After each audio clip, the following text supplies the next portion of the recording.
presentación. Nos quedamos entonces, analizamos los estilos de aprendizaje, realizamos la práctica y vamos a continuar con la unidad 2, campos de acción de la psicología educativa. En esta unidad vamos a desglosar un poquito más rápido lo que son las barreras del aprendizaje, los trastornos, y vamos a ver un formato, o es un cuestionario de cómo nosotros podemos detectar problemas de aprendizaje. ¿Vale? Voy a compartir la pantalla completa.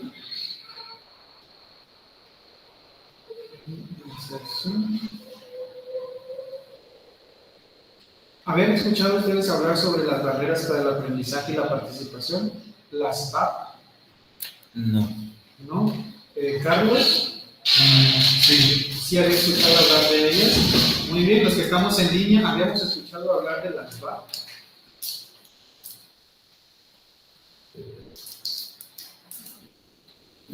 Laura, Juan, Antonio, ¿habíamos escuchado hablar de las BAP?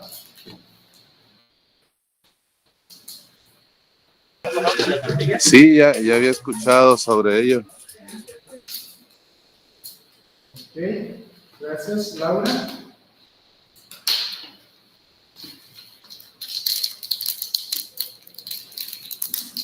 Antonio, Alicia, ¿habíamos escuchado hablar sobre este tema de las BAP, de las barreras?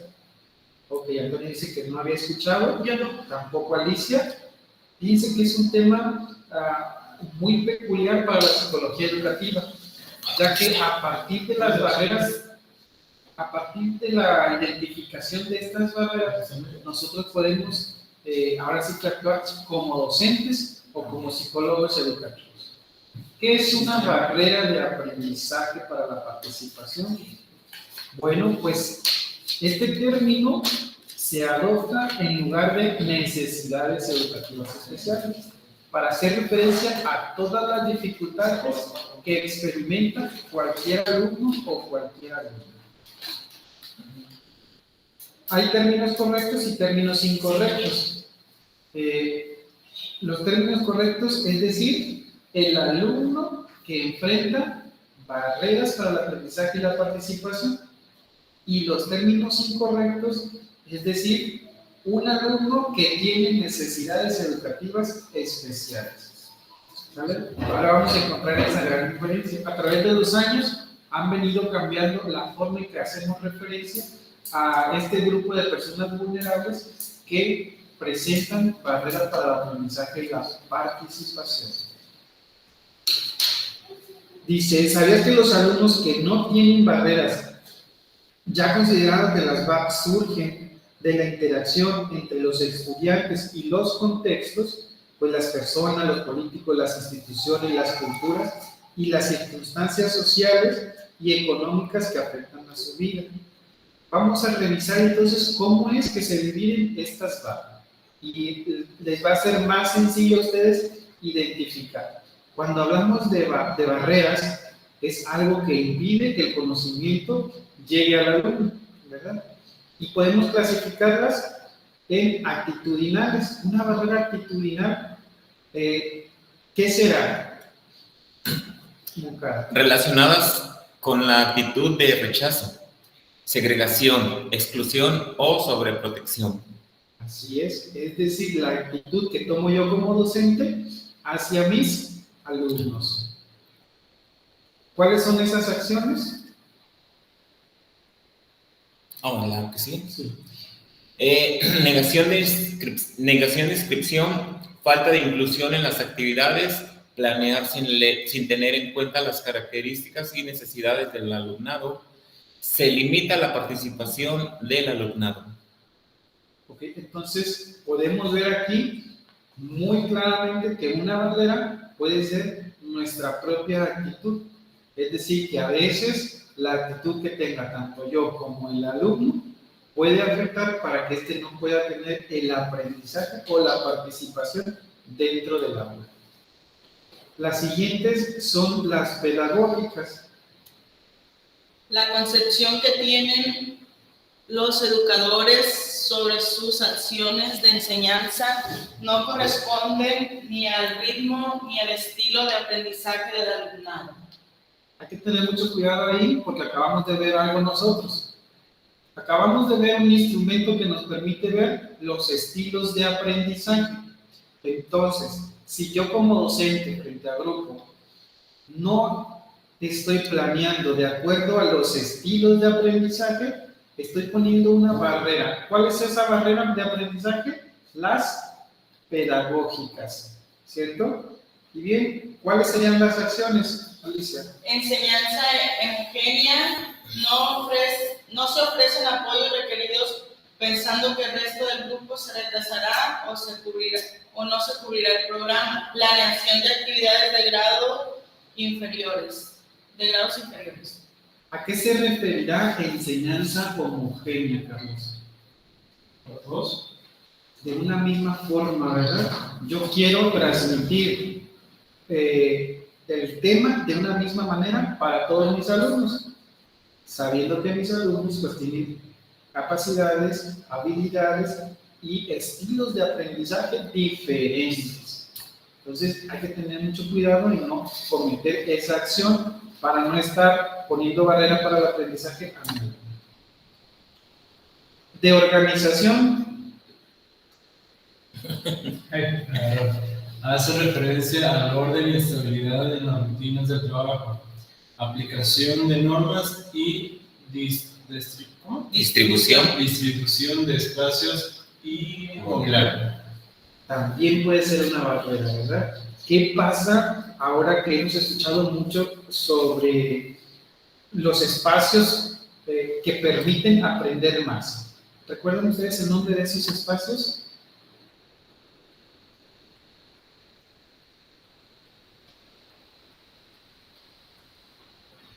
¿No?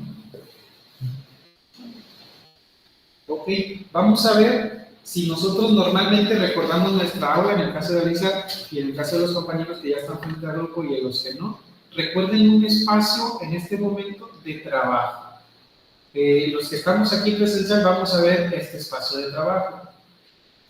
¿Cómo cree usted, Moncada, que pudiera ser mejor el aprendizaje si modificáramos el espacio que tenemos en esta aula? ¿Cómo cree usted que sería mejor? Pues tenemos la mayoría de las cosas que se requieren. Hablando didácticamente, por ejemplo, está el proyector, que es de una gran ayuda. Tenemos el internet. Considero que también tenemos el aire acondicionado, que por el ambiente, como se menciona, pues es bueno, sí es adecuado. Yo considero que el acomodo de las mesas.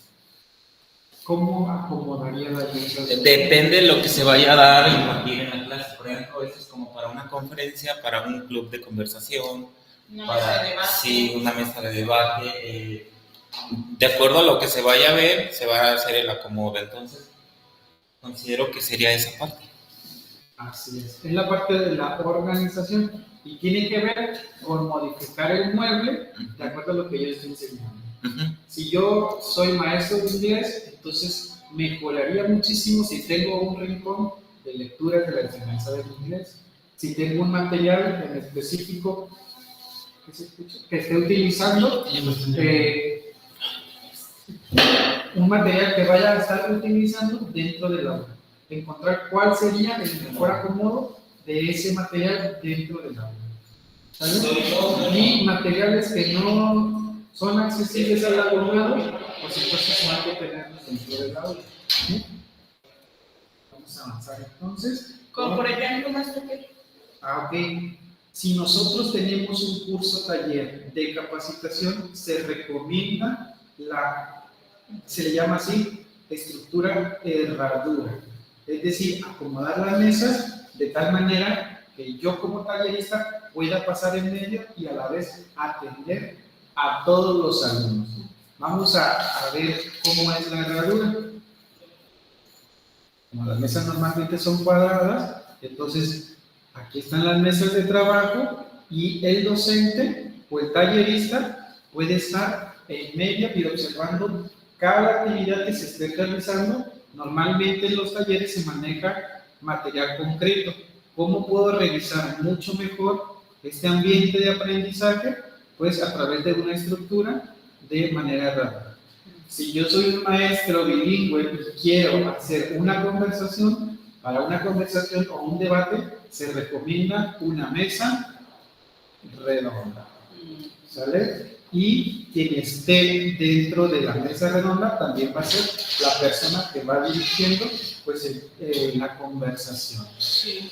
Si yo estoy haciendo estoy explicando de una manera, un tema, y estoy utilizando la técnica proyectiva, que es en este caso, que nosotros estamos utilizando la proyectiva, se recomienda un aula ordenada, vamos a decir, tradicional o herradura, cualquiera de los dos. Sí, el acomodo del aula. Ajá, el acomodo del aula. Tiene mucho que ver en la enseñanza. Reflexionemos, vamos a identificar entonces cuáles de estas barreras están presentes en nuestra escuela o en nuestra aula. Y eso se puede identificar en cada aula que ustedes lleguen. Si se voy a impartir el tema de inglés, voy a impartir el taller de enseñanza de lo que hablaba Alicia al inicio. Entonces ella necesita proyectar, ustedes necesitan conversar y el aula la pueden modificar. Sí, ¿verdad? o voy a aplicar un examen. Entonces hay que ver, no pueden estar frente a frente o pegaditos, no, tienen que estar de acuerdo a lo que no se volteen a ver. Ustedes que han tenido muchísima experiencia a través del tiempo sobre maestros, ¿qué actitud es la que sí es una barrera para los alumnos? Una barrera de aprendizaje. ¿Qué actitud han detectado que sí es una barrera? ¿En maestros o no? En maestros. Ahorita en maestros, pues también hay actitudes en alumnos. Yo siento que es la superioridad. La superioridad. La actitud de que yo soy el maestro, ustedes no saben nada, entonces yo como lo sé todo, ustedes nada más deben de callar y deben de escuchar. Y cosa que no, porque pues siento yo que cuando un alumno le realimenta la clase, pues puede ser un poco más didáctica, de hecho les puede gustar más a ellos y no estar simplemente decir, guarda silencio, yo soy el que sé y tú eres el que no sabes. Así es, y hay que adoptar entonces una actitud humilde, porque les voy a decir algo. Todo el momento, aunque nosotros somos maestros, estamos aprendiendo de los alumnos. Sí. Hay algo que ellos nos dejan a nosotros, pero hay que ser humildes, ¿verdad? Yo tengo otra opinión. Adelante. El carácter.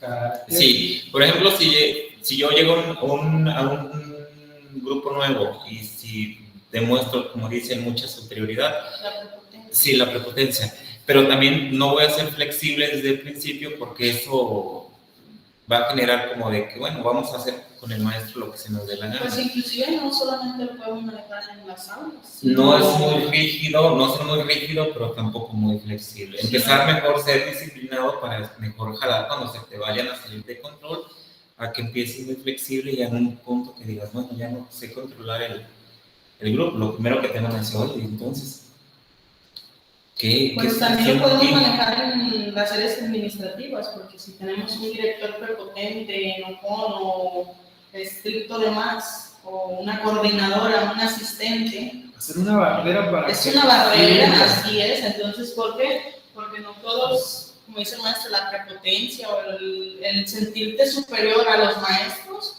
pues es una barrera, porque no se debe de aplicar eso. Porque fíjense que identifican muy bien ustedes las actitudes. Ahorita nada más me decía la prepotencia flexible. El no ser muy flexible, pero tampoco muy rígido. O sea, o empezar siendo rígido para irle bajando, y ya cuando los alumnos quieren, bueno, sí agarran confianza, pues, pero también depende de uno hasta qué punto. Ya cuando quieren empezar a vacilar, obviamente, pues tú les permites hasta cierto punto, pero ya luego los calmas. No, yo no te demostré eso desde que llegué, o sea, o te me aplacas, o te aplicas, o esto u otro. Por eso le digo, es cuestión también de carácter. Así es, la mejor actitud es una actitud abierta al aprendizaje desde nuestra parte como docentes. Y los alumnos también traen actitudes pero los alumnos, si se fijan, son mucho más cambiantes que nosotros los maestros.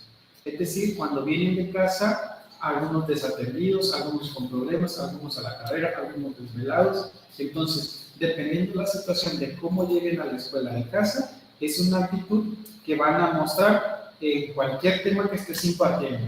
Pero de nosotros va a depender mucho que la actitud del alumno pueda cambiar. Pero pues si tú como maestro vienes con una actitud por los suelos, entonces claro está que el mismo alumno va a adaptar la actitud que tú traes. Pero hay que tener mucho cuidado con eso, lo que estamos en línea, hay que poner muchísimo cuidado porque las emociones se transmiten y las actitudes pueden formar la barrera. Si yo vengo muy triste, llego al aula, los alumnos me observan triste, ¿qué es lo que va a pasar? No va a fluir la información. Si me ven molesto, si me ven con sueño, si me ven que realmente no traigo ganas de estar en la escuela, la información no va a fluir. Entonces, las actitudes que yo presente en el momento se van a ver a través de las emociones y las emociones se contagian. ¿Qué pasa si ustedes llegan al aula, tocan y con una sonrisa en su cara, buenos días, o en inglés también que saluda, Good morning. Good morning. preguntando, ¿cómo están? ¿Qué hicieron el día de ayer? ¿Cómo la escuela la semana pasada? Algo donde ustedes puedan romper el hielo, pero también puedan transmitir esa emoción que traen. Y a veces para nosotros los docentes es complicado, pero yo les digo que cuando entren al aula, dejen un poquito atrás esos problemas que tenemos en casa, porque esos problemas sí son barreras para que nosotros impartamos nuestra clase y para que los alumnos aprendan realmente el contenido. Pues no necesariamente al entrar al aula, al pisar el plantel. Así es, desde que entramos. Nosotros como docentes, nuestros compañeros, ¿verdad? La convivencia con nuestros compañeros desde ahí. Muy bien. Sí, luego se nota la actitud. No viene como de malas. Ahora no hay buenos días. Sí. Un sentido de ayer. Entonces, ahí están las barreras actitudinales, pedagógicas y organizacionales.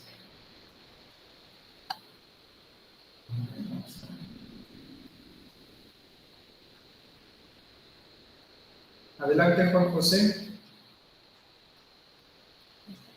Mi maestro, una de las barreras pedagógicas que yo he notado desde que yo era estudiante es la evaluación.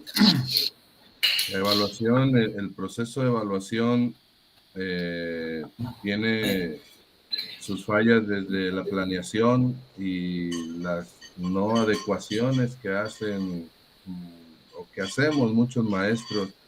La evaluación la tomamos como algo homogéneo también y perjudicamos a gran parte del alumnado sin darnos cuenta quizá. Por eso considero que es una barrera importante. Así es, de acuerdo. Juan José, gracias. Efectivamente, las evaluaciones, cuando realizamos una evaluación que no coincide con lo que estamos impartiendo, pero aún más allá con el estilo de aprendizaje de mis alumnos y aún más allá con el contenido que se impartió, entonces forma parte de una barrera. Un examen pudiera ser, vamos a decir, flexible en la parte de acuerdo a mi aula, de acuerdo a los alumnos y de lo que yo alcancé a ver, es lo que voy a evaluar. Muchos maestros me ha tocado que evalúan cosas que no explican, cosas que nunca estuvieron en el contenido de sus temas, ¿verdad? Entonces, con justa razón, el alumno va a decir, reprobé porque el examen no correspondía. Entonces, esto se vuelve una barrera. Porque simplemente el maestro, y me ha tocado maestros que hasta ellos lo dicen, que llevan el examen para que se equivoquen, que hacen un examen completamente difícil. ¿Para qué? Para que los alumnos se equivoquen. Y hasta los alumnos nos han dicho que hacen exámenes para que el alumno se equivoque, para que el alumno no se equivoque. Entonces, están las dos, la actitudinal con la pedagógica. Hay que tener mucho cuidado con eso, porque entonces, si nuestro objetivo es que el alumno no aprenda, aquí tenemos la clave, y es tener estas barreras en nuestra propia clase, en nuestra propia aula. Yo los invito a que este tipo de barreras las analicemos y las quitemos de nuestra práctica docente. Actitudes que van a contrarrestar el aprendizaje del alumno, fuera. Las barreras pedagógicas en cuanto a planeación, evaluación, fuera. Y las de organización, igual, fuera. Si yo soy docente, tengo la responsabilidad de minimizar estas barreras, de minimizar, es decir, o eliminarlas o hacer lo menos posible que se puedan estar presentando en cada clase que yo tengo, en cada reunión, en caso de administrativos, con personal.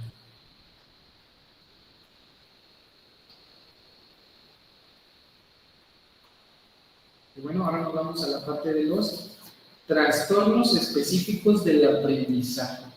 Fíjense que a mí me agrada muchísimo este tema, porque hay veces que tenemos alumnos, fíjense cómo vamos avanzando de conocer los estilos, de conocer los espacios, de conocer las barreras del aprendizaje, y luego llegamos a algo mucho más difícil para algunos docentes, que son los trastornos específicos del aprendizaje.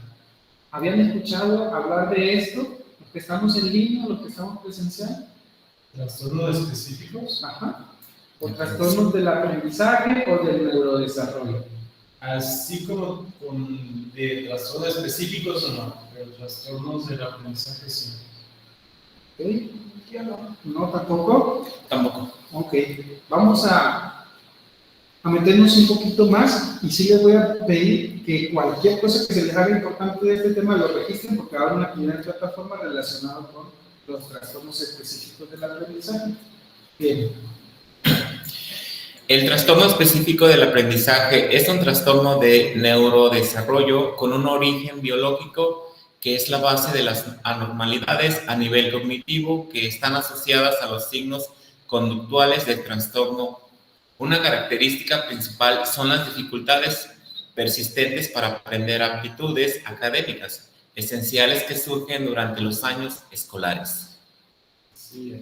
¿Se han dado cuenta ustedes en alguna ocasión que tienen un alumno por ahí y a veces le decimos que está demasiado rezagado, pero que en realidad presenta un trastorno? Y vamos a ver el trastorno en qué área va a presentar. Por eso dice específico. ¿Por qué? Porque hay alumnos que presentan un trastorno en la discalculia, en la disgrafía, la disortografía, la dislexia, y vamos a ver cuáles son esos síntomas y cuáles son los signos. Cuando empecemos a ver ustedes en su mente, vayan revisando los alumnos que tienen y digan, probablemente este alumno puede tener un trastorno del neurodesarrollo. ¿Por qué se los digo? Es importante que nosotros como docentes alcancemos a identificar estos pequeños signos para poder canalizar. A lo mejor no vamos a ser expertos en atender a ese alumno que tiene un trastorno del neurodesarrollo o que tiene una discapacidad muy severa, que ahí sí que en cuanto entra el alumno nosotros nos damos cuenta. Privación lingüística, ese no habla, ese alumno es mudo, luego decimos, y está en mi aula, y así se dan cuenta, ¿verdad? O la gente ya lo conoce de que ese alumno no habla. Privación auditiva, no escucha absolutamente nada. Y son alumnos que están dentro de la escuela, dentro de tu salón.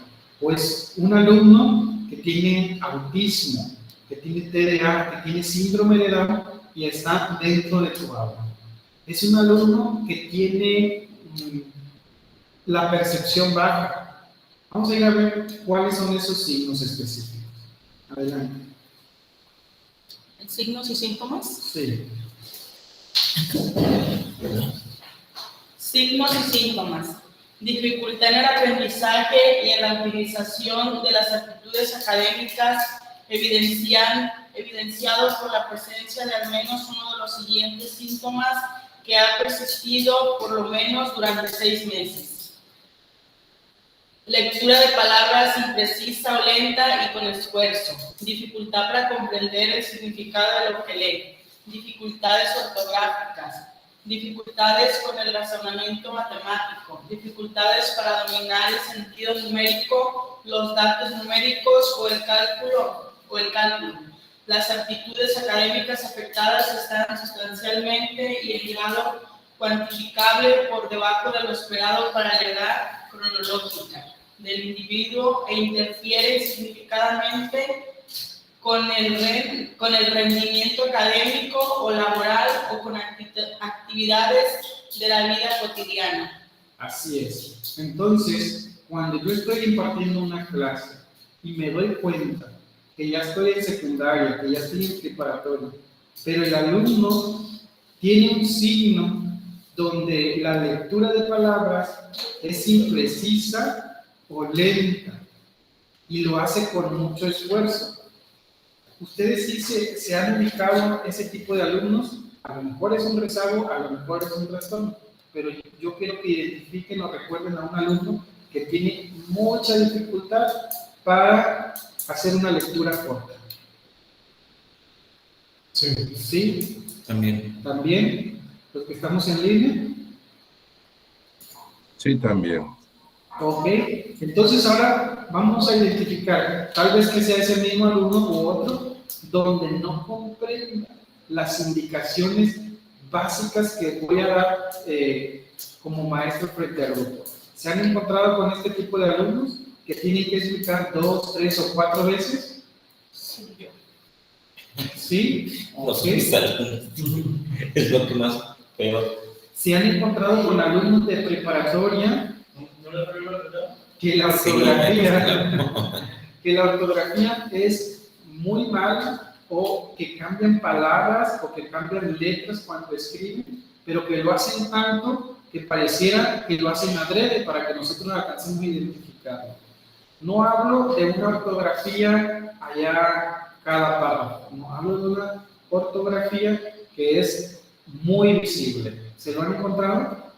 Que las B las D, que la Z las en S, que la R las en T. Así es. Y esa es la parte de la dislexia acompañada con la disortografía.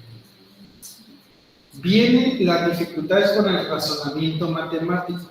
Cuando existe una dificultad en la comprensión numérica o el razonamiento matemático, estamos hablando del trastorno de discalculia, así se llama, discalculia.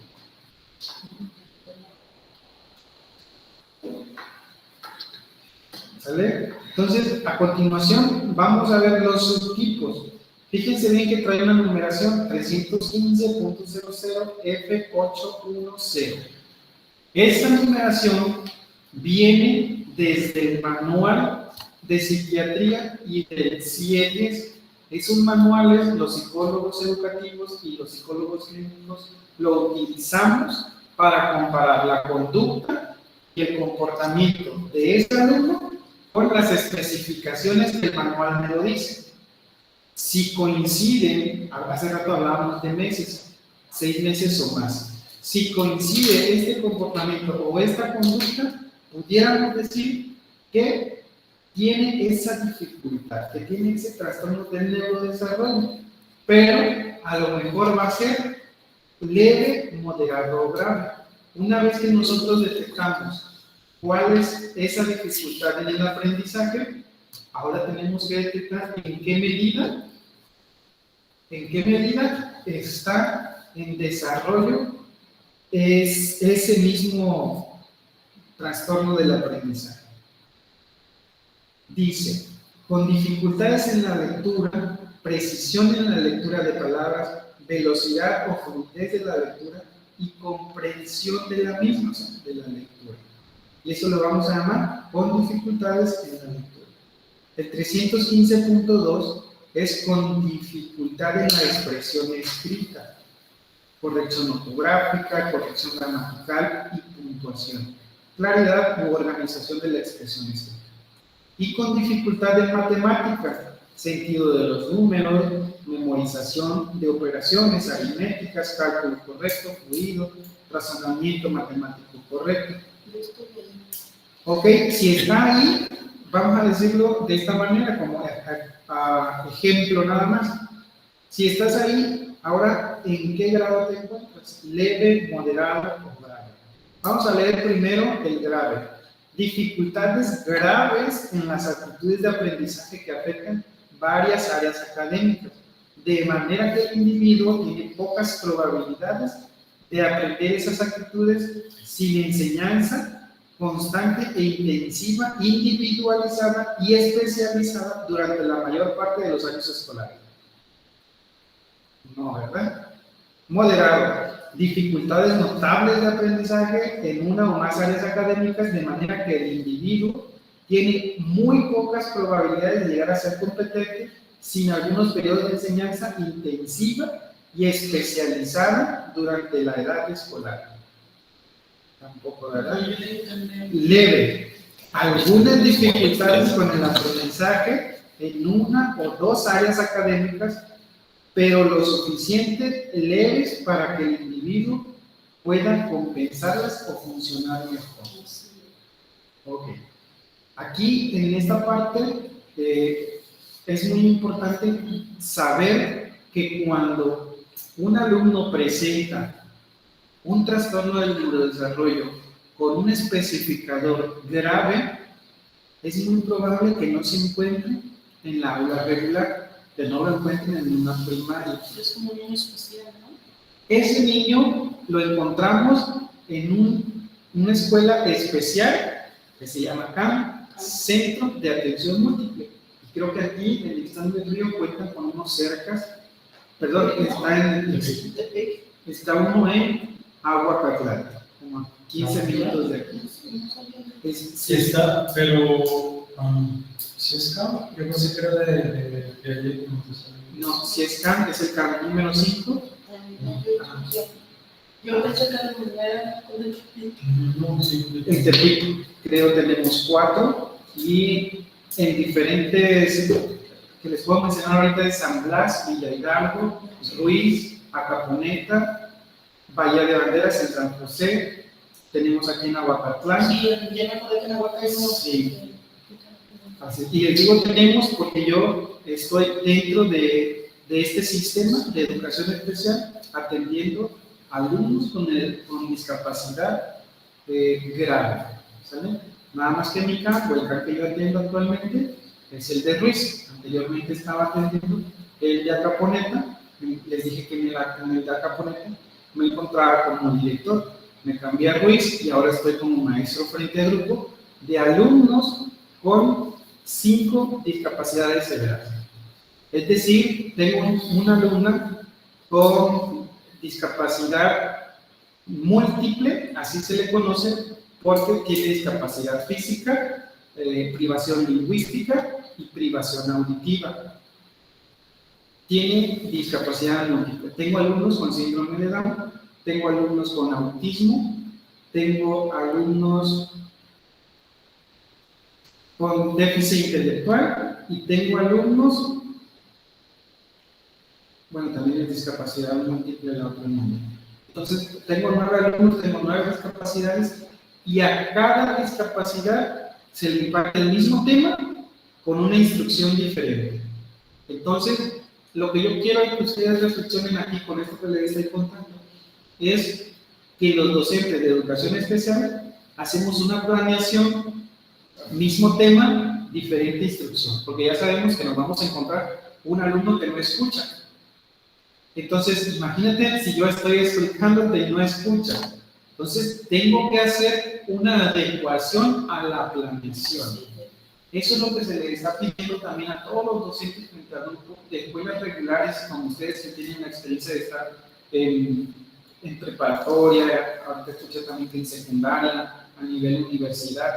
Si se encontraran con un alumno con discapacidad severa, entonces ustedes deberán conocer cuál es esa discapacidad y cómo es que aprende este alumno. Para la hora de impartirle la clase, tienes tus alumnos que aprenden de manera regular a través de estos estilos o canales, pero también tienes tu alumno que no tiene el canal auditivo y que no tiene el canal visual, vamos a decirlo así, entonces tienes que adecuar. ¿Vale?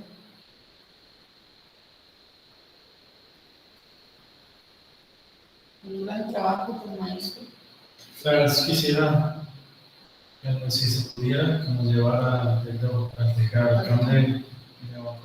Fíjense que sería una muy bonita experiencia. Voy a hablar con el doctor Frías, si nos da esa posibilidad a ustedes como alumnos. Y actualmente tengo una compañera, es una amiga que es la directora de aquí de CRAM 5 de Abocatlán. Y yo creo que tenemos las puertas abiertas como para ir a observar las formas y los estilos de aprendizaje de personas con discapacidad severa o grave. Entonces, si en ustedes está ese interés, créanme que yo puedo hacer posible eso, comunicándolo también con el teórico. La verdad que ahorita vemos casi lo ideal, pero pues una cosa es lo ideal, otra cosa es ya tenerlo así que Vivirlo. Sí, vivir. ¿Cómo ven los compañeros que estamos aquí en línea? Sí, que digan qué opinan. Laura, Juan José, Antonio. Igual yo sé que algunos de ustedes no son de por aquí, pero se les puede documentar la visita para que tengan también esa experiencia a través de los que sí pudiéramos estar presentes. Que puedan venir, ¿verdad? Así es, los que estén cerca que puedan venir. Sí,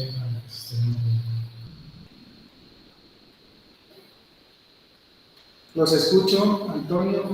Pues sería una experiencia muy fructífera, maestro. Sí, es importante ver cómo trabajan estos niños, cómo reaccionan ante ciertas circunstancias, pero sí, estamos retirados y bueno, vamos a quedar ahí en la expectativa nuevamente. Ok, de acuerdo. Tengo una pregunta, maestro. ¿Puede considerarse a los trastornos específicos como una barrera de aprendizaje? Sí, se les puede considerar de aprendizaje, pero no de participación. Y eso va a depender, Juan José, del maestro. Lo que pasa es que el alumno con una discapacidad severa, por sí solo ya trae una dificultad o una limitación para aprender cierto tema. Aquí lo que va a hacer la barrera es que yo como docente no planee de acuerdo a las habilidades del alumno. Pero si yo hago que el alumno participe y se involucre a pesar de la discapacidad, entonces la discapacidad deja de ser una barrera, sino más bien la actitud y la parte pedagógica que yo estoy empleando para atender a ese alumno. La convierte en un área de aprovechamiento. Lo que pasa es que hay mucha desinformación, maestro, en el nivel básico, no en el medio superior, ¿verdad? Yo también trabajo en prepa, en el Bicentenario inclusive, pero en el nivel básico hay una desinformación entre muchos compañeros docentes. Primero, cuando se habla de barreras de aprendizaje, tomamos al alumno como referencia. Si hablamos de actitudinales, decimos, es que el alumno no trae la actitud de aprender, en casa no le dan su desayuno, tiene problemas sus papás. Entonces, antes de evidenciarnos, ponemos al alumno como el centro de las barreras de aprendizaje. Ahora estoy viendo, porque créame que también esto me está sirviendo bastante, que las barreras de aprendizaje primero deben de ser tratadas por los docentes, las tres, para que el alumno sea el que fluya en el conocimiento. Pero el primer problema aquí es que cuando hablamos de barreras actitudinales, nos vamos sobre el alumno, su actitud, su conducta, su comportamiento, y no se llega a nada. Simplemente se dice, bueno, el alumno es el problema de todo. También otra desinformación que se tiene también grave es confundir un trastorno de aprendizaje con una barrera de aprendizaje, porque tenemos alumnos que que presentan algún tipo de trastornos y no están diagnosticados porque las escuelas cada vez cuentan con menos recursos para tener personal especializado, no están diagnosticados y pensábamos que las barreras son estos alumnos, no, pues los de prepa de tal salón están mal porque ahí hay muchas barreras porque los alumnos tienen trastornos, pero no enfocamos bien. Por eso le comento que me ha tocado ver desinformación en educación básica, pero bastante. Así es, Juan José. Desafortunadamente está esa parte. Nosotros como psicólogos educativos priorizamos que las actitudes de los docentes se eliminen. ¿Cómo? A través del autoconocimiento. Si se fijan ustedes, la actividad primera que yo les planteé fue precisamente para ver cómo estoy yo, cuáles son mis habilidades frente al grupo.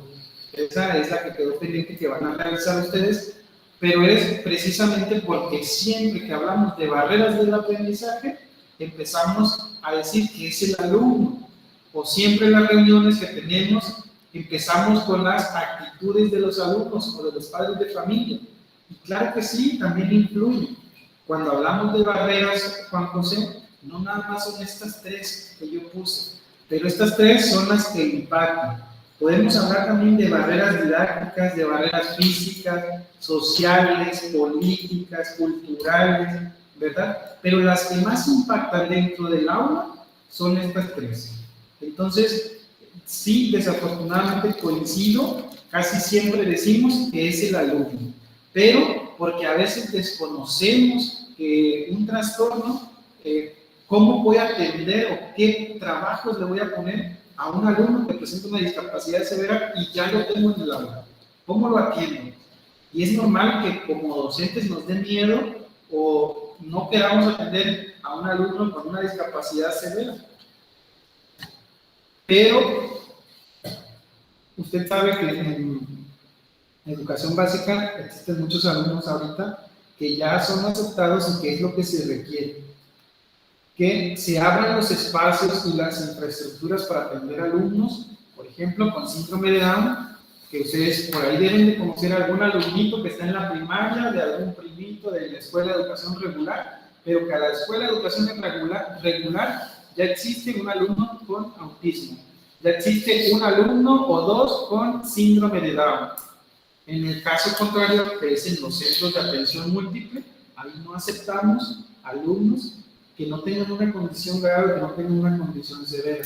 ¿Por qué? Porque entonces estaríamos nosotros desfavoreciendo el desarrollo de ese alumno que quiere entrar acá cuando sus habilidades no son para acá.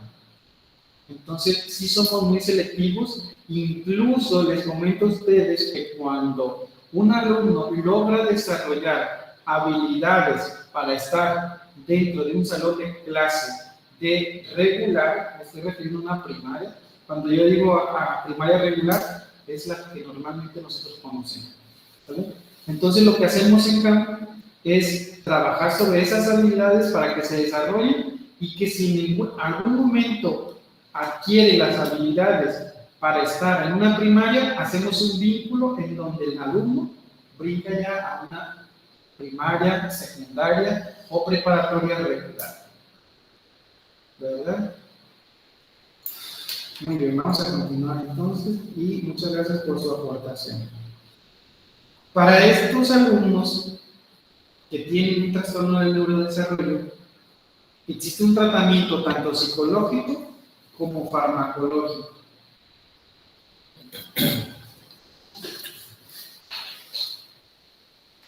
Existen diferentes tratamientos, cada uno con sus respectivas técnicas. Tratamiento conductual, contando con técnicas para implementar o eliminar conductas. Tratamiento cognitivo, en el aspecto cognitivo-conductual se pueden implementar ciertas autoinstrucciones para el tratamiento de los niños impulsivos, esto como medio para el desarrollo de autocontrol. En el tratamiento neuropsicológico debe tenerse como objetivo una mejora en las funciones cognitivas, siendo las actividades cotidianas el punto de evaluación. Muchas gracias. Si se fijan ahí, los tratamientos van a ser tanto psicológicos como farmacológicos. Dentro de los tratamientos psicológicos van de la mano con la atención que le va a dar el maestro que está frente a grupo. En este caso, ustedes junto con el psicólogo. ¿Sale? Y el farmacológico hace referencia a los doctores o al área de psiquiatría, donde ellos sí están capacitados para atender médicamente un trastorno del neurodesarrollo. La verdad que este es un tema grandísimo y gracias. Y por cada uno de los trastornos pudiera ser un curso diplomado completo, desde el tratamiento, desde las técnicas de cómo tratar a una persona con discapacidad auditiva, de lenguaje, autismo, síndrome de Down. Actualmente se atienden 17 discapacidades en los centros de atención múltiple. Entonces, sí es como, ¿cuáles son las características generales? Hay que tener mucho cuidado porque una característica general no significa que aunque yo tenga 2 alumnos con síndrome de Down, tendrán el mismo comportamiento. No, las especificaciones del trastorno del neurodesarrollo sí son las mismas, pero las actitudes de cada uno de mis 2 alumnos con síndrome van a ser diferentes. El nivel de aprendizaje va a ser diferente. El nivel comunicativo va a ser diferente. ¿Y cómo me voy a dar cuenta? Al tenerlo enfrente. Más entonces aquí sería prudente que las instituciones, por ejemplo, vamos a poner ejemplo Bicentenario, tomaran no un diplomado, sino, o pudiera ser un diplomado, donde a nuestros maestros, personal administrativo, nos capacitaran de saber distinguir a cada uno de los alumnos. Sobre todo, me parece muy los bien. docentes, en este caso más que nada los maestros, para que ellos vayan, pues sí, que diagnosticando la manera de cada uno de sus alumnos, porque probablemente el momento que se van a frente al grupo, ellos no están enterados de la forma de tratarlo o cómo resolver ese problema para apoyar al alumno. Así es, y a veces cuando no comprendemos absolutamente nada sobre la discapacidad y nos llega un alumno con discapacidad, entonces digo, ¿cómo lo trato? ¿Qué le digo? ¿Cómo le hago? Saber el antecedente de la condición, sí. No tanto del alumno, de la condición. Sí, o sea, ¿cómo? ¿por qué? Porque ahorita usted está planteando una situación de capacitación para diagnosticar, pero más bien yo diría que una capacitación sobre la discapacidad para identificar, que les va a ayudar muchísimo, porque para diagnosticar ya sería un psicólogo y psiquiatra juntos. Pero ustedes como docentes pueden hacer muchísimo al conocer la discapacidad porque se van a sensibilizar en el tratamiento de estos alumnos. Porque no todos los maestros conocen eso. Se lo vamos a dejar. Yo creía que esto solamente lo podía diagnosticar un psicólogo, como lo acaba de decir usted, pero a lo que veo no solamente un psicólogo, como se puede darlo a conocer un maestro que dé cualquier materia para implementarlo en los alumnos. Así es. Fíjense la importancia del maestro frente a grupo es el identificar para luego canalizar, ¿vale? El maestro no hace en sí el tratamiento, no, el maestro es un apoyo muy grande. ¿Por qué? Porque él es el que va a desarrollar las actividades, pero con conocimiento de la discapacidad para organizar su tema y podérselo impartir a ese alumno en específico. Y a todos los demás que ya saben muy bien cómo se lo va a impartir, pero a ese con discapacidad sí tiene que saber. Porque muchas veces creemos que todos a lo mejor somos personas normales que tenemos los 5 sentidos, pero a la vez a lo mejor nos podemos encontrar que no. Y como un ejemplo, tuve una maestra en Bicentenario que yo no sabía que tenía un problema auditivo, y en una ocasión, porque yo decía, es una persona así, o sea, jamás pensé que era ese tipo de persona, y hasta que una vez ella vino al plantel, tuvimos la oportunidad de conocerla ahora sí de manera personal, y ella comentó eso, que ella no escuchaba de un oído. Entonces es lo que le digo, entonces, si nosotros no conocemos de pues no sabemos cómo darnos cuenta. Fíjense muy bien lo que acaba de decir su compañera. Ella ya conoció a alguien que tenía una discapacidad auditiva leve, sin embargo, se le va a complicar comunicarse con ella, pero cuando ella ya sabe a qué se refiere una discapacidad auditiva leve, hay formas de comunicarnos, de acercarnos, porque las personas con una discapacidad normalmente tienden a tener una forma de que cada persona se les acerque. No podemos nada más así acercarnos por ella, ¿verdad? Va a depender de la discapacidad, pero por ejemplo aquí, esta maestra es primero la seña, acuérdense, y son cositas tan pequeñas que se nos olvidan. ¿Qué pasaría si usted presenta ese síntoma y yo hablo muy bajito y estoy con mis manos abajo? Pues usted va a estar viéndome muy fijamente y jamás me va a entender o va a ser un problema, y yo mis manos así. Pero ¿qué pasaría si yo, docente, ya sé que tiene una discapacidad auditiva y que escucha muy bajito, que sí escucha pero bajito?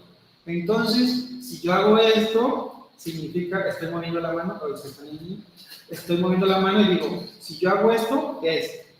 Atención, dígame porque voy a empezar a hablar.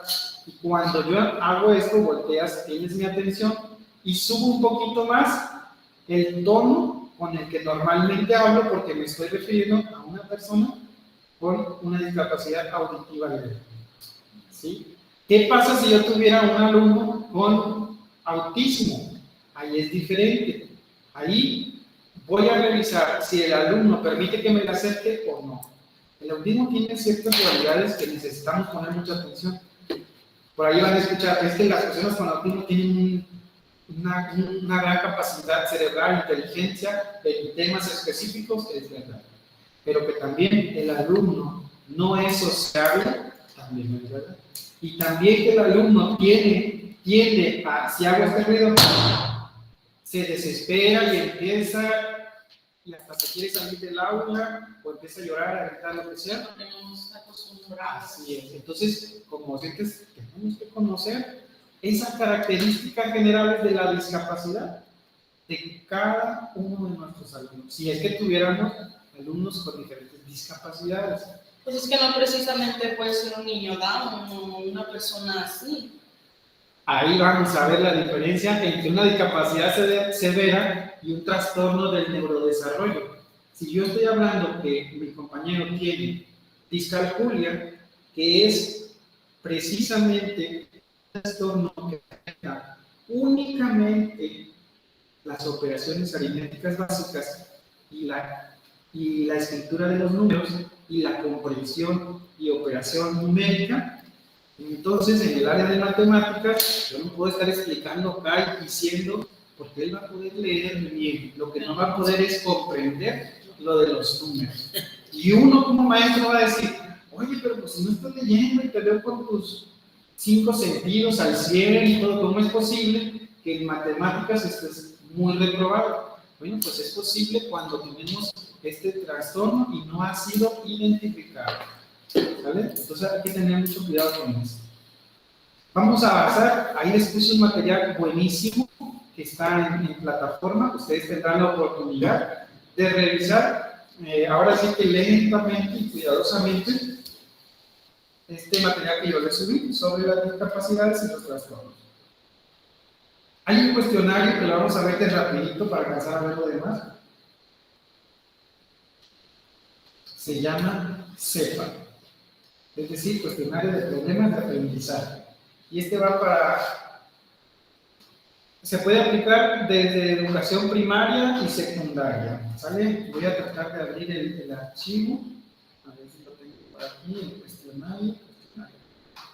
Este cuestionario normalmente lo utilizan las personas que se encuentran dentro de la educación regular. Hay maestros que se llaman maestro de aprendizaje de educación especial y se ubican en una escuela de educación regular. No sé si ustedes han escuchado de que en esa primaria hay un maestro de educación especial. Entonces, esos maestros entregan al profesor del grupo, que es ahora sí, el instrumento que ustedes pueden llenar para identificar realmente si tienen un alumno con este tipo de características. Señale con una X su evaluación del alumno frente a cada ítem. Al final, sumar los puntos según las instrucciones del manual. Ok, entonces tenemos aquí. ¿Qué es lo que calificamos? Voy a decir, me voy a acercar con el maestro Moncada porque el maestro Moncada me ha dicho que tiene 2 alumnos que pues no aprenden, que no terminan de leer, que no comprenden las instrucciones. Entonces, si yo quiero realmente revisar cuál es la condición de mi alumno cognitiva, a través de este cuestionario simple que el maestro puede aplicar, yo como psicólogo me hace, aquí tienes tu cuestionario, lo aplicas por favor. Él lo aplica, me lo entrega y entonces a partir de lo que él me entregue podemos juntos hacer una intervención para el alumno. La intervención es de los mismos temas del maestro. Dice, la Recepción de la información. 1. ¿Cómo entiende las instrucciones orales? Número 2. ¿Cómo entiende las tareas que se piden?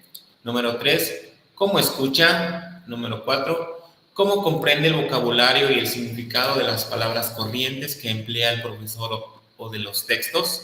Hasta ahí. Fíjense que únicamente en este ámbito de recepción de la información, con 4 preguntas, yo sé si está recibiendo bien la información, si la está recibiendo deficiente, normal o muy mal. Les vuelvo a repetir, el que llenemos este pequeño cuestionario no significa que ya está diagnosticado. Este es apenas como la base o el comienzo de canalización. Es el primer pasito que se hace. El primer pasito que se hace para poder llegar a una canalización. Hasta aquí voy bien, Antonio, Juan José, que están en línea. ¿Sí se va comprendiendo la información que se va desarrollando? Sí, está claro. Gracias, Juan José. Gracias, Antonio. Bien. Continuamos con la expresión del lenguaje. Expresión del lenguaje oral. ¿Cómo es su pronunciación? ¿Emplea adecuadamente las palabras, uso de vocabulario? ¿Cómo es su capacidad para narrar experiencias personales? ¿Claridad en su expresión oral y para expresar oralmente lo que quiere decir? ¿Cómo es para expresar verbalmente las materias aprendidas? Y fíjense que ustedes como docentes contestarían, pues ¿cómo es su pronunciación? Tenemos alumnos que a veces todavía no terminan de tener una buena pronunciación, hasta en secundaria o preparatoria. Ustedes aquí pueden poner deficiente, bien o mal, ¿verdad? Acuérdense que el programa de intervención lo va a hacer el psicólogo educativo, pero la aplicación de este programa la van a hacer juntos ustedes con el psicólogo. La siguiente, por favor. Atención, C, concentración. C, atención, concentración y memoria. 9. ¿Cómo atiende en clase el profesor? 10. ¿Cómo se concentra para trabajar solo? Y 11. ¿Cómo considera que tiene la memoria? Es decir, eso es sencillito. Yo lo veo todos los días y le pregunto, ¿qué hiciste el día de ayer? Regresan de vacaciones y como siempre hago una actividad de las actividades que hicieron en vacaciones. Y resulta que no recuerdan nada. Hay que tener mucho ojo ahí, ponemos. Mal. La siguiente. Errores de lectura y escritura. Al leer, confunde letras, confunde sílabas, confunde palabras de 2 o 3 sílabas. ¿Le sigo? Tiene lectura silábica, lee de corrido pero no comprende, lee y comprende pero olvida rápidamente. Ahí. Fíjense bien. Entonces, los errores de lectura y escritura. Al leer es uno, la lectura, y al escribir es otro. Al escribir, confunde sílabas o letras cuando copia, se equivoca al escribir frases, se equivoca al escribir dictado, comete muchas faltas de ortografía, tiene letra ilegible cuando escribe, tiene serias dificultades para redactar solo un trozo. matemáticas. En matemáticas confunde los números cardinales. 26, confunde los números cardinales, se equivoca al sumar, se equivoca al restar, se equivoca al multiplicar, se equivoca al dividir. Tiene dificultades para comprender en qué consisten las operaciones. Así es, y la evaluación global es cómo aprende matemáticas. Si yo le digo al maestro, oye maestro, ¿cómo aprende matemáticas fulanito de tal? No, pues la verdad no aprende, está muy mal. ¿Y cómo aprende el inglés o el español? No, pues también muy mal. Pero si estamos detectando, este es uno para detectar problemas y hay otro formato para detectar alumnos sobresalientes.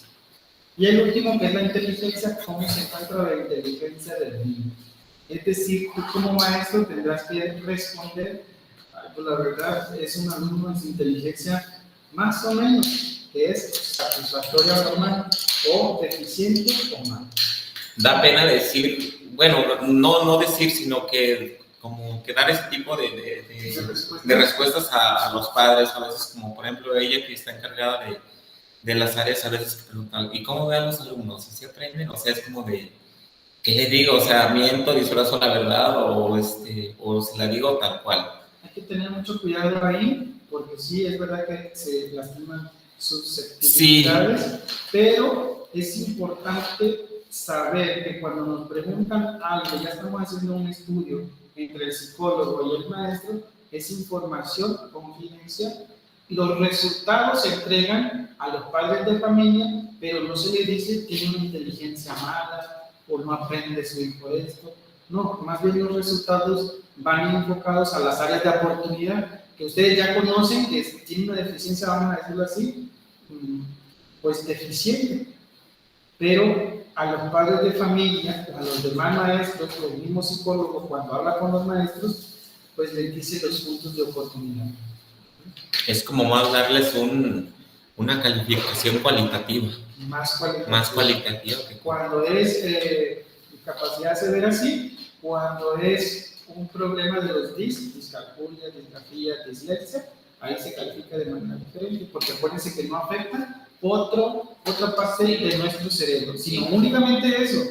Inclusive sí les afecta, porque ya hace tiempo en mi centenario había un alumno que tenía una enfermedad, o sea, no era un niño con mucha discapacidad, porque creo que le daba epilepsia o no sé qué. Entonces, un maestro lo reprobó y el alumno se dio de baja, porque le afectó tanto sus emociones que él no podía creer que haya salido un 5. Por eso es que se tiene que hablar antes de evaluarlo de la misma manera que el otro, ¿verdad? El niño pues quedó tan afectado y decía que no, porque el maestro lo había reprobado. No entendía el significado del niño de lo que había pasado. Entonces, ¿pero por qué? O sea, él era un alumno de, por decirlo así, para él un 8, un 7 era una máxima calificación. Entonces sí afecta, como dice el profe, o sea, la manera en cómo les hacen saber a los alumnos, o a los padres. O a los padres de su familia. En el caso, por ejemplo, de universidad, como son personas mayores, o sea, ellos mismos se les hace llegar sus calificaciones y ellos se enteran, pero cuando son alumnos de bachillerato que dependen de papá o mamá, pues ellos sí tienen un tutor al cual deben de entregar calificaciones, ¿no? Pero sí les afecta emocionalmente. Y eso les afecta, Alicia, cuando no hacen las adecuaciones curriculares o los ajustes razonables. Fíjense que ese es un tema muy importante y muchos maestros que estamos frente al grupo no conocemos qué significan los ajustes razonables.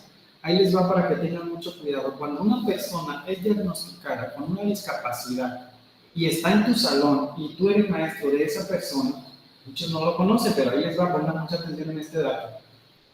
Esa persona está siendo atendida por ustedes y ustedes no hacen los ajustes razonables a la habilidad del alumno.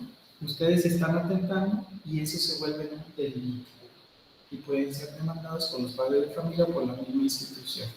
Tengan mucho cuidado con esto. Les digo, no hay mucho docente que lo sepa, pero porque es un derecho del alumno, cualquier alumno, a recibir una educación de calidad. En la nueva escuela mexicana. En la nueva escuela mexicana. Tengan mucho cuidado con eso, Alicia, tienes razón.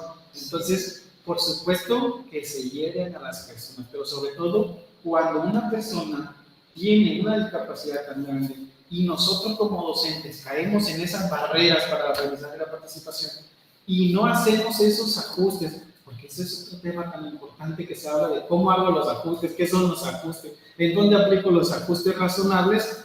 Eso es otro boleto que también es muy interesante conocerlo y es explicado por psicólogos educativos. Fíjese, maestro, que considero algo interesante. Hoy la materia está muy interesante, pero sí les hace falta a lo mejor a los maestros de Bicentenario que formen parte, a lo mejor no de la maestría como lo estamos haciendo varios, pero que se nos dé una capacitación tanto personal administrativo, y en el caso de lo académico, que son los maestros que se enfocan más a los alumnos, respecto a esto, porque yo considero que varios desconocen toda esta información y que es de suma importancia.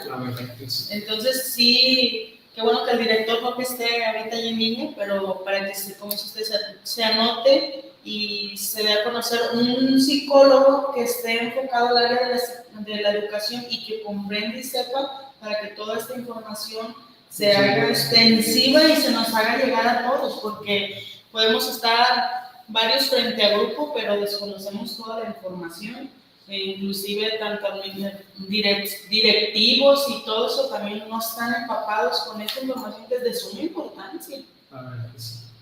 Pues vamos, ya está grabado ahí, que quede a lo mejor como propuesta y le seguimos, ¿verdad? O sea, le seguimos a esta parte de quiero aprender más sobre este tipo de temas. Sí. Hay que tener mucho cuidado con eso.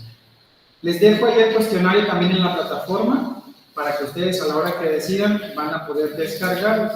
¿Sale? Está en la plataforma. Sí. Vamos a continuar con la presentación. Creo que vamos en tiempo para alcanzar a terminar los detalles.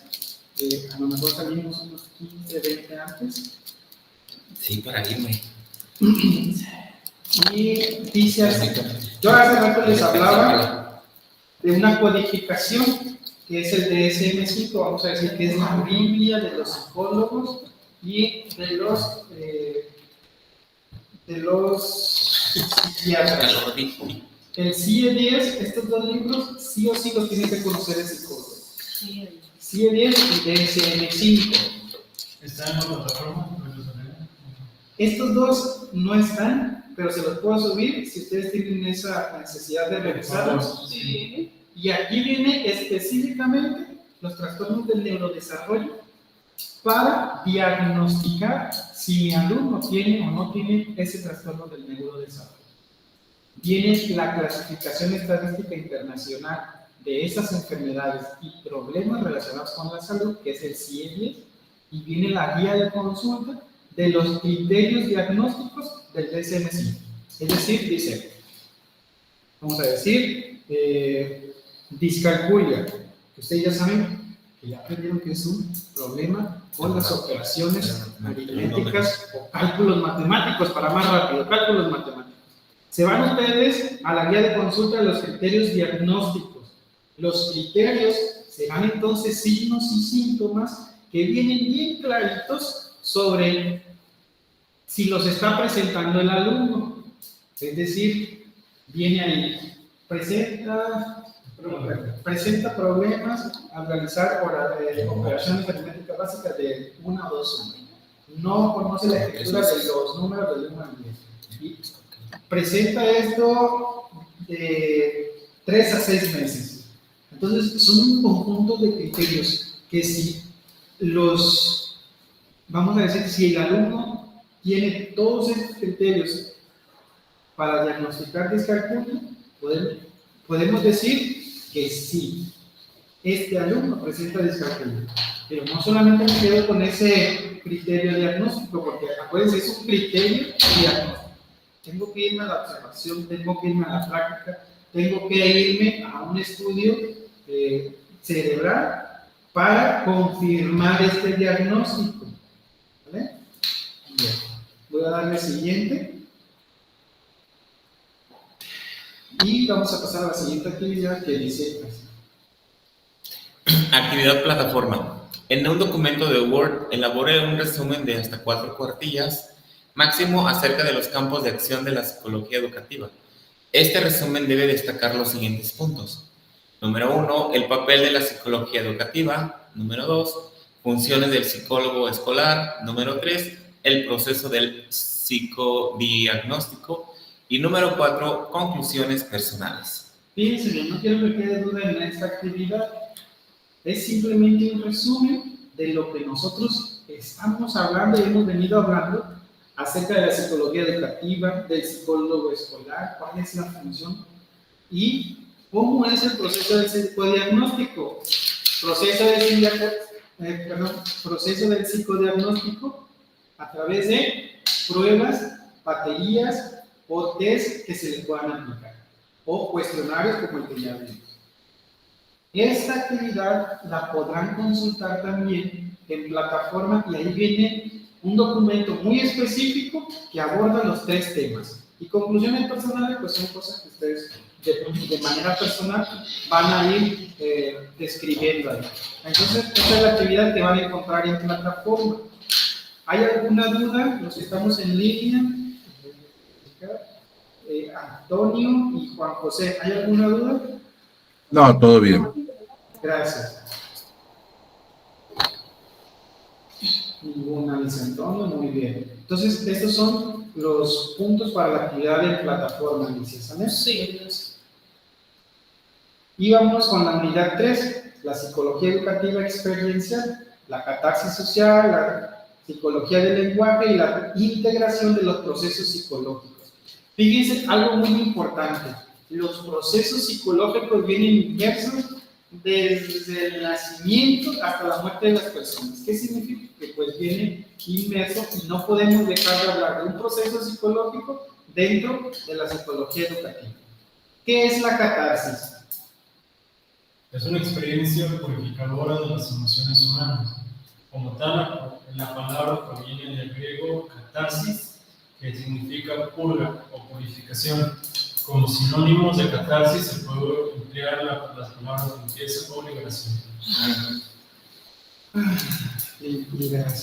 Fíjense muy bien, cuando nosotros tenemos una situación, un problema emocional, un problema económico, un problema político, social, cultural, etcétera, o de aprendizaje, y hacemos catarsis, una liberación, limpieza o purificación de esa emoción que me está causando problema para avanzar. Quiero que ustedes me digan, así de manera rápida, un evento en donde yo puedo hacer catarsis. Puede ser catarsis social, es decir, donde hay muchas personas, o simplemente catarsis individual. ¿En un concierto? En un concierto, una fiesta, es correcto, catarsis Gritas. social. Cuando estás viendo el fútbol o algo que te apasiona. En un baile. En un baile, gritas, te apasiona, Sí. liberas emoción, liberas En el gimnasio. en el gimnasio, y ahí puede ser individual y también social. Es la que iba a decir, me la ganó. ¿No? A ver, los que estamos en línea también, mencionen una. En clase Un lugar es como una terapia también. en cada clase. Esa es Cada la que ya clase. saben que llegaron. Nosotros como maestros frente al grupo podemos hacer una catarsis en nuestro grupo. ¿No les ha pasado en alguna ocasión que ustedes están en su tema y de repente sale un tema X, pero que los alumnos Sí. se liberan, hacen una limpieza, se desahogan? Sí, en los juegos. Se desconcentran de la clase, pero, o sea, en un momento se... Y cuando sabemos manejar la catarsis, es una herramienta genial. Y bueno, los que estudiamos psicología nos dedicamos a estudiar también la catarsis y cómo provocarla en nuestros pacientes. Estoy hablando de una psicoterapia, ¿vale? O estoy hablando de un taller para padres, que también es catarsis social. Entonces, por ejemplo, la catarsis la pueden aplicar los maestros.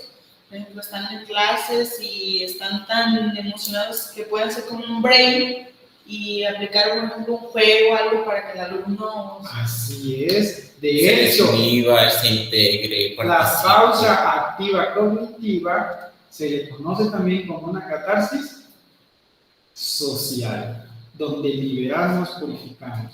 Si ya nos vamos a catarsis más específicas, como es cuando estoy dentro de una terapia psicológica face to face, frente a frente, es una catarsis emocional muy amplia.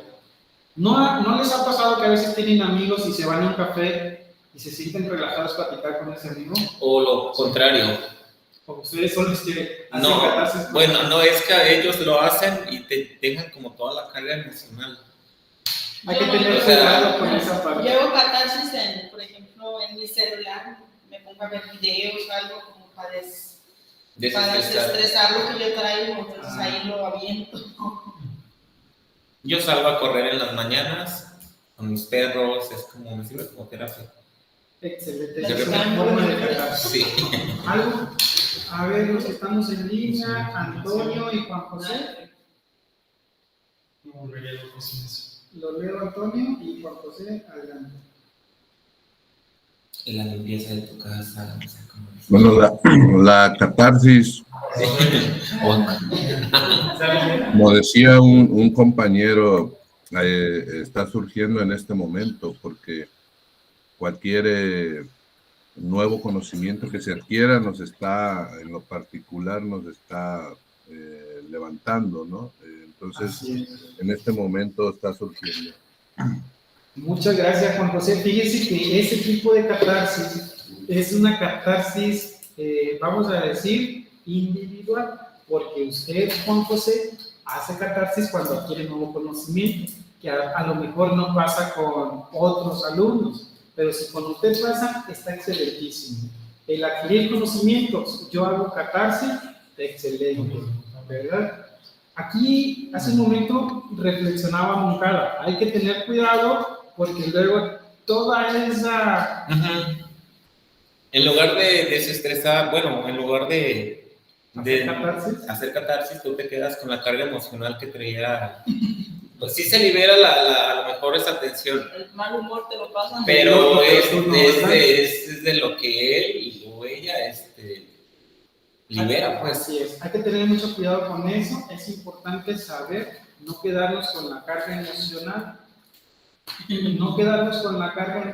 y eso lo aprendemos cuando estudiamos psicología, a diferenciar, aceptar la catarsis, pero dejar el problema en el problema, no en nuestra mente, ni agregarlo a nuestra vida privada. ¿Verdad? Vamos a seguir avanzando. Psicología del lenguaje. Otra vez. La psicología del lenguaje, también denominada psicolingüística, es la parte de la psicología dedicada a estudiar la forma en que los seres humanos procesamos el lenguaje.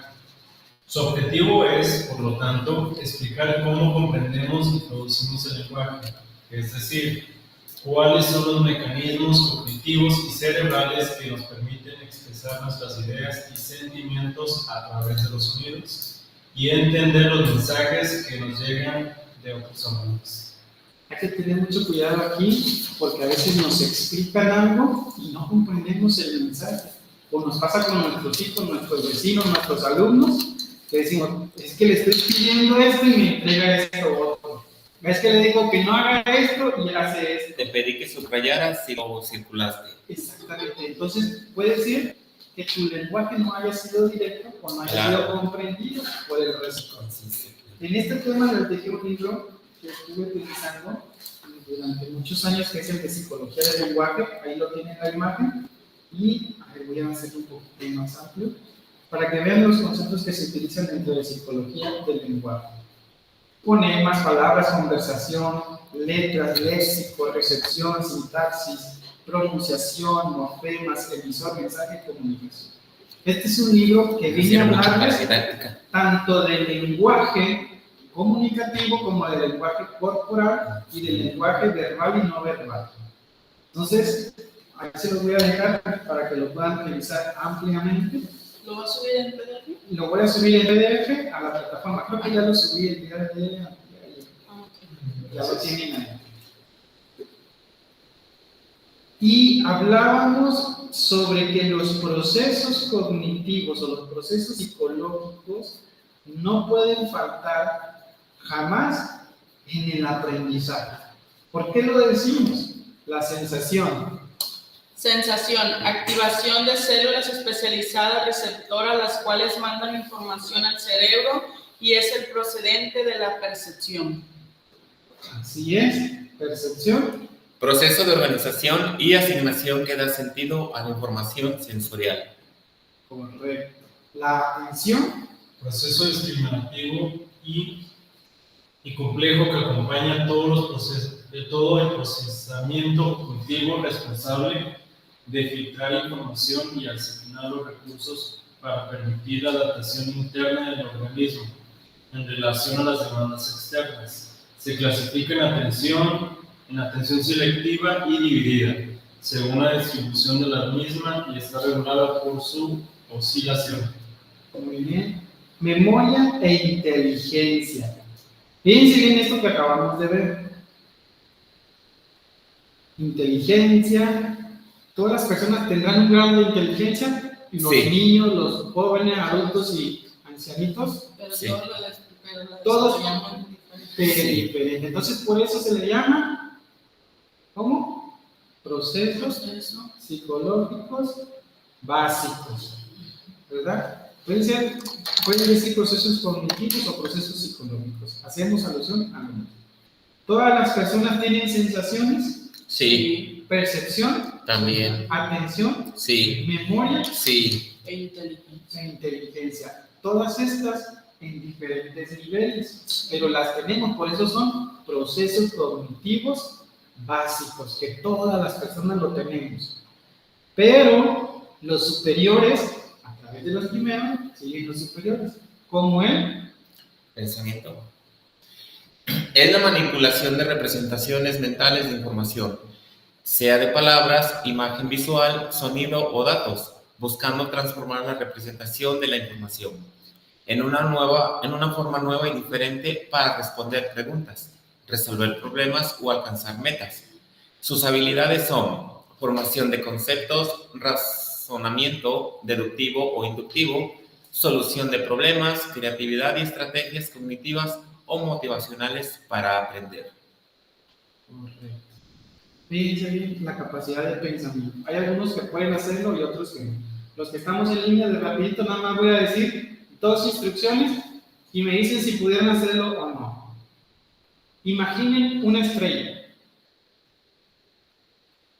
Color negro. Listo, es todo. ¿Pudiste, Carlos? Sí. ¿Sí? ¿Cómo lo imaginaste? ¿En dónde? ¿Cómo que no? Ajá, ¿en dónde lo imaginaste? ¿Cómo que no? A ver, checa cómo dibujaste, la viste en el cielo, me refiero a un lugar específico. No, yo vi como blanco y un dibujo con una estrella. Ok, entonces en un mural, ¿verdad? Yo pedí una estrella negra, pero él, su cerebro, su pensamiento, para poder ubicarla, mural blanco. Excelente. Aquí tenemos una forma diferente. Si le pregunto a Alicia, ¿la pudiste imaginar o no pudiste? Sí, la sala dibujé. Es otra forma, ¿verdad? Dije, tiene 4 partes. 4 picos, ¿Es ¿verdad? cierto? ¿Tienes 5? Por eso yo le hice 4, porque dice 1, 2, 3, y dice así. Y si nos ponemos a ver esta parte del pensamiento, fíjense que nuestro pensamiento trae muchísima carga de la personalidad de cada uno, pero por este momento lo vamos a dejar como proceso cognitivo superior. Y el lenguaje.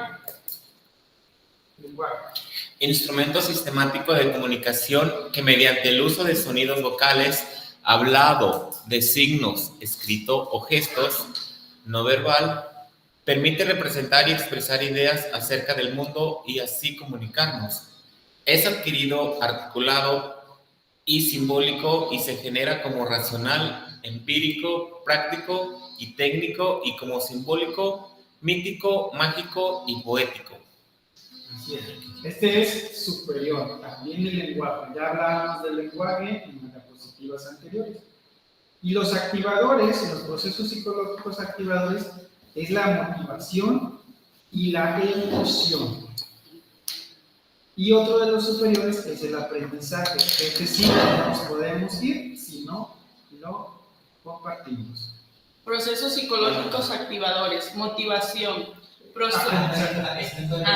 aprendizaje, proceso por el cual experiencia o práctica producen cambios relativamente permanentes en la conducta o el potencial de la conducta. Tipos: receptivo, por descubrimiento, repetitivo y significativo. Hay que tener mucho cuidado con este tipo de aprendizaje. ¿Creen ustedes que a través del aprendizaje también se modulen nuestras conductas? Saber algo, por ejemplo, si tú sabías sobre la discapacidad de una persona, pero si no sabías, la vas a tratar de una manera. Tu conducta hacia la persona va a ser de una manera si no sabe que tiene discapacidad. Pero después aprendes sobre la discapacidad y sabes que esa persona la tiene. ¿Va a ser la misma conducta hacia ella? No. Primero va a ser normal como a todos, pero una vez que me dé cuenta del problema que tiene, ya no va a ser tratada de la misma. Bueno, no, sí se va a tratar de la misma manera, pero o sea, ya sería un poquito más consciente hacia la persona. Así es. Hay que tener mucho cuidado con eso. Bueno, vamos a darle al siguiente. Porque todos son tratados iguales, pero o sea, ya va a ser un caso especial. Así no se contacta. Hasta aquí los que estamos en línea. ¿Han tenido alguna duda Juan José y Antonio Cueto? No, todo claro, maestro, todo claro. Sí. Muchas gracias, de las Juan José. estrellas. Puede ser como los saludos. Lo de las estrellas. Como la mía. Lo de las estrellas, todo muy bien, dice Antonio, muy bien. Es nada más un ejemplo que podemos compartir dos, porque si no se nos va el tiempo, ¿verdad? Quiero, antes de irnos, tengo esta diapositiva que dice seguimos en contacto, porque hasta aquí termina lo que es la presentación de las unidades. Sin embargo, no quiero irme sin antes ver la plataforma y decirles de manera muy rápida, no se preocupen, qué es lo que vamos a encontrar, ¿sale?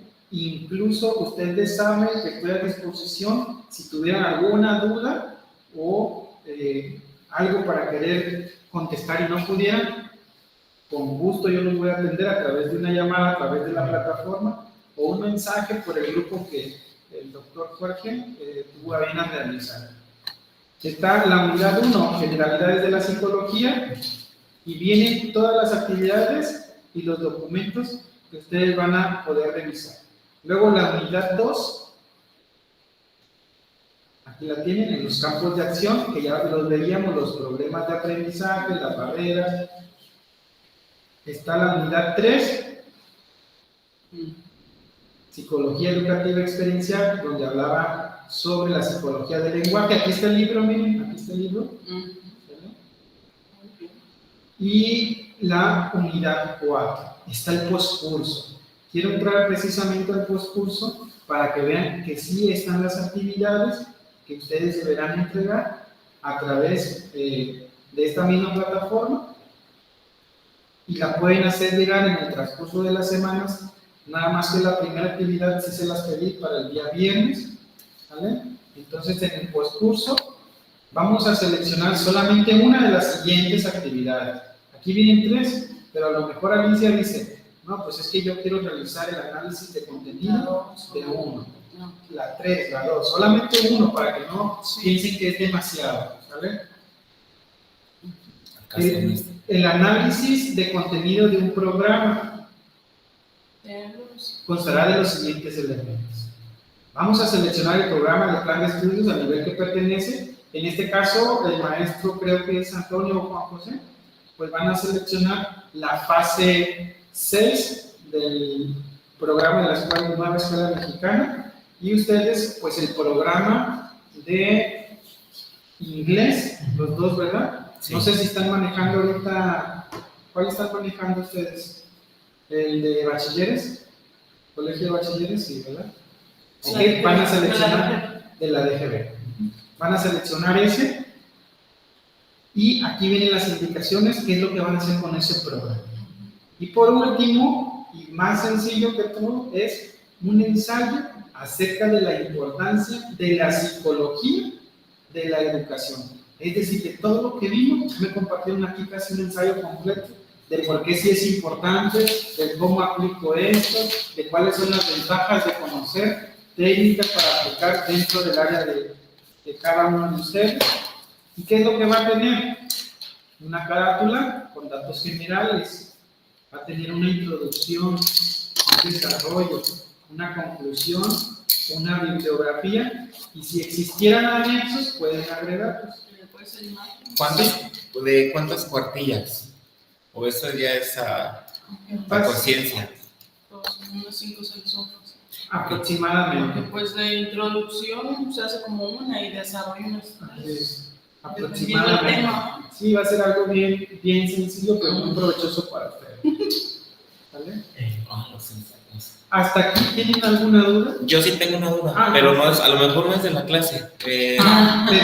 Bueno, no referente al tema precisamente. ¿Por qué no sentó aquí al escritorio? Lo que pasa, les explico a los que están en línea. Bueno, será porque llegué tarde, a lo mejor Es que yo estaba solo. Los presenciales ¿Siento ya? los tengo aquí enfrente, pura enfrente de la mesa, porque estoy con ustedes y les doy. Es que como, bueno, yo lo he aplicado, pero sí siempre le doy la razón. Como cuando un alumno ya está muy inquieto, muy castroso, Miren, vente para acá. En mi caso, lo hice para dar una atención personalizada. Como una consulta. Pues sí, como yo estaba allá, que se pudieran venir, pues ahora yo. Entonces, cuando vine, ya te llegó usted y se sentó aquí. No, yo llegué y me iba, puse a cargar el teléfono y me dije, no, vente para acá. Y si se fijan, Y yo entre dije, más cerca estén de un Más alumno, atención brindamos. más atención. Sí, porque ya nos ha pasado anteriormente, nos estamos durmiendo, el profe está en el celular, el profe también, y entonces no prestamos la atención necesaria. Pues en esta ocasión quiero agradecer a Juan José, a Antonio, a Alicia, a Moncada y a Carlos, que estuvieron realmente muy activos y muy atentos para la calificación de esta actividad presencial. Que Juan José pues también está presencial, pero en línea, pero está presente, a eso me refiero, presente en la clase y muy activo en sus participaciones como Antonio. Entonces, tienen un liderazgo en su participación de la clase presencial. Y las calificaciones de las demás actividades pues ya van a depender de manera individual quién entregue y cómo la entregue. Si tienen duda, por favor, de verdad, no lo duden, díganme, maestro, es que no sé si así está correcto. Así ya tengo 10, pues que te falta esto, agrega esto. Entonces, está abierto ese canal de comunicación de mi persona hacia ustedes. Muy bien. Gracias, maestro. Pues de mi parte sería todo. Nos damos un aplauso a todos. Gracias, Juan José. Hasta acá se escucha. La foto, Carlos. ¿Mande? La foto. Sí. Nuestra foto. Nuestra sexta foto. Digo que es nuestra sexta foto. ¿Se quieren que les tome una foto? No, la tomamos con usted. Conmigo. Pero que salga Juan José también, mira, ahí está, enfrente. Sí. Lo que pasa es que Juan José estás aquí en el proyector, entonces parece que estás muy enfrente. También Antonio está muy enfrente.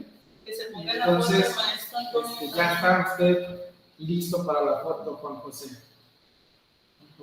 Ok, pues adelante. Pues, darles más el tiempo.